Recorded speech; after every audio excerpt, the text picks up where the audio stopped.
IIM UPSC tuitions only in Tirumala IAS institute Chaitanyapuri. Call చేసి ఇప్పుడే join అవ్వండి. వంశీని జైల్లో పెట్టడానికి కారణమైన సత్యవర్ధన్ ఎవరు? రాత్రికి రాత్రే హైదరాబాద్ చేరుకుని తెల్లవారేలోపు పోలీసులు బేడీలు వేయడానికి సత్యవర్ధనేనా? వంశీ అరెస్టు వెనుక ఏం జరిగింది? వల్లభనేని వంశీ అరెస్టు కావడం, ఆయనకు 14 రోజులు కోర్టు రిమాండ్ విధించడం చకచకలు జరిగిపోయాయన్ని. ఇన్ని రోజులు అరెస్టు కాకుండా తప్పించుకున్న వంశీ ఈసారి మాత్రం పోలీసులకు చిక్కి జైలు పాలయ్యాడు. వంశీ జైలుకు వెళ్లడానికి ప్రధాన కారకుడు సత్యవర్ధన్.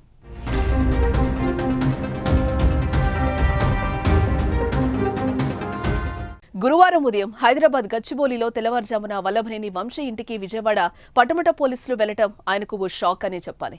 వారు యు ఆర్ అండర్ అరెస్ట్ అని చెప్పడం మరో ఎదురుదెబ్బ. బెదిరింపు, కిడ్నాప్ కేసులో అదుపులోకి తీసుకోవడం ఊహించని పరిణామం. గన్నవరం టీడీపీ కేసులో ముందు బెయిల్పై కోర్టులో విచారణ జరుగుతున్న సమయంలో అరెస్టు చేయలేరని ధీమాగా ఉన్న వంశీ పోలీసులు సత్యవర్ధన్ను కిడ్నాప్, బెదిరింపుల కేసులో అరెస్టు చేసి రిమాండ్కు తరలించడం దిమ్మ తిరిగి బొమ్మ కనిపించినట్లయింది. అసలు వంశీ కలలో కూడా అనుకోనుండడు. వీటన్నింటికీ సత్యవర్ధనే కారణం.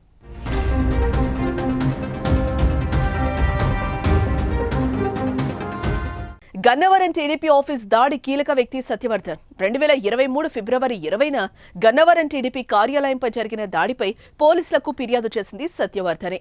టీడీపీ ఆఫీసులో కంప్యూటర్ ఆపరేటర్గా పనిచేసే అతడి ఫిర్యాదు మేరకే పోలీసులు నమోదు చేశారు, దర్యాప్తు చేపట్టారు. కేసు మొత్తం 88 మందిపై కేసు నమోదవ్వగా 71వ నిందితుడిగా వంశీని చేర్చారు. అయితే ఇటీవల సత్యవర్ధన్ తనకు కేసుతో సంబంధం లేదంటూ విజయవాడలోని ఎస్సీ ఎస్టీ కేసుల ప్రత్యేక న్యాయస్థానంలో హాజరై అఫిడవిట్ సమర్పించడం తీవ్ర చర్చనీయాంశమైంది.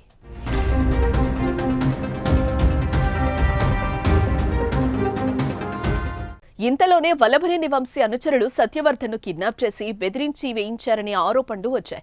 దీనిపై పోలీసులకు కూడా సత్యవర్ధన్ అన్న కిరణ్ పై పటమట స్టేషన్లో ఫిర్యాదు చేశారు. నా సోదరుడు సత్యవర్ధన్ టీడీపీ కార్యాలయంలో ఆపరేటర్ గా పనిచేస్తున్నాడు. గన్నవరం టీడీపీ కార్యాలయంలో దాడి చేసిన సమయంలో నా తమ్ముడిని వంశీ అనుచరులు, వైఎస్ఆర్సీపీ నేతలు, కార్యకర్తలు కులం పేరుతో దూషించారు.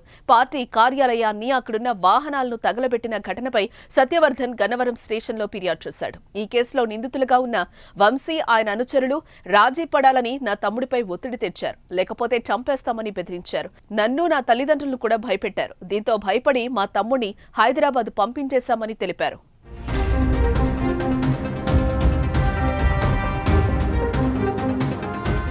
ఈ నెల 7న పని నిమిత్తం తిరిగి ఇంటికొచ్చాడు. 10న సత్యవర్ధన్ కు పలువురు ఫోన్లు చేశారు.